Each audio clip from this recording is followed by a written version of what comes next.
Hi అండి, అందరికీ నమస్తే. యోగాంధ్ర కోసం విశాఖ సాగర తీరం సర్వాంగ సుందరంగా ముస్తాబైంది.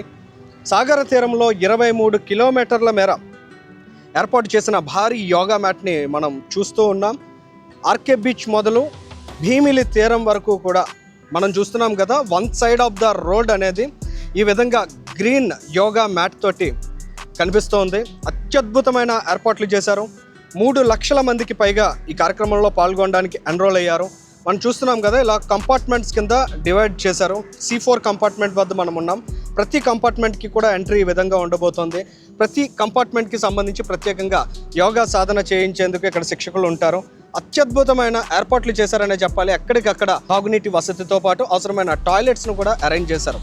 సాగర తీరంలో ఇది ఒక అద్భుతమైన ఈవెంట్గా చెప్పొచ్చు. ఎందుకంటే విశాఖ నగరానికి బ్రాండ్ ఇమేజ్ యాడ్ చేయాలని ఎప్పుడు ముఖ్యమంత్రి చంద్రబాబు నాయుడు గారు తప్పిస్తూ ఉంటారు. అందులో భాగంగా 2014-19 మధ్య ఆయన ముఖ్యమంత్రిగా ఉన్న రోజుల్లో కూడా ఏ తరహా ఈవెంట్స్ని ఇక్కడ ఆర్గనైజ్ చేశారు, విశాఖ పేరును పెంచడానికి ఎంత ప్రయత్నం చేశారనేది ప్రతి ఒక్కరికి తెలిసిందే.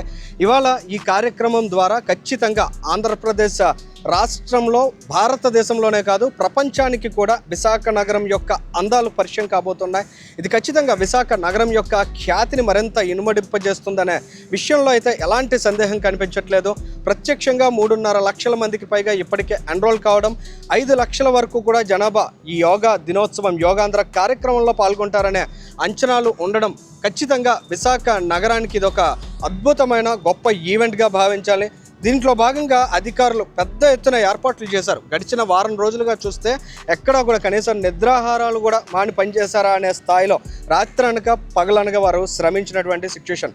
10,000 మంది అధికారులు, 10,000 మంది పోలీసులు దీనికోసం కష్టపడ్డారు. మరి ఎంత బాధ్యతతో రాష్ట్ర ప్రభుత్వం నిర్వహిస్తున్న ఈ కార్యక్రమాన్ని సక్సెస్ఫుల్గా నిర్వహించుకోవాల్సిన బాధ్యత ప్రజలపై కూడా ఉంది. ప్రజలు కూడా దీనికి ఖచ్చితంగా సహకరించాలి. ఎక్కడికక్కడ ప్రజలు సమన్వయంతో ముందుకు వెళ్ళినట్లయితే ఇన్ని లక్షల మంది హాజరయ్యే ఈ ఈవెంట్ అనేది ఖచ్చితంగా సక్సెస్ఫుల్ అవుతుంది. ఆంధ్రప్రదేశ్ రాష్ట్రంలో ఉన్న విశాఖ నగరాన్ని ప్రపంచానికి అద్భుతంగా పరిచయం చేస్తుంది. ఇవాళ ప్రపంచ దేశాలన్నీ కూడా ప్రధాని నరేంద్ర మోదీ రేపటి రోజున ఎంత భారీ ఈవెంట్లో పాల్గొంటున్నందున విశాఖ నగరం వైపు చూసే అవకాశం ఉంటుంది. కాబట్టి ఖచ్చితంగా ఈ ఈవెంట్లో ఎక్కడ చిన్న పొరపాటు కూడా జరగకుండా ప్రజలందరూ కూడా సహకరించాల్సినటువంటి అవసరం ఉంది. ఏదేమైనా విశాఖ నగరానికి సంబంధించి కూటమి ప్రభుత్వం వచ్చిన తర్వాత జరుగుతున్న ఈ అద్భుతమైన కార్యక్రమం విశాఖ ఖ్యాతిని ఎంతగానో ఎనుమడింపజేస్తుందని ఆశిద్దాం.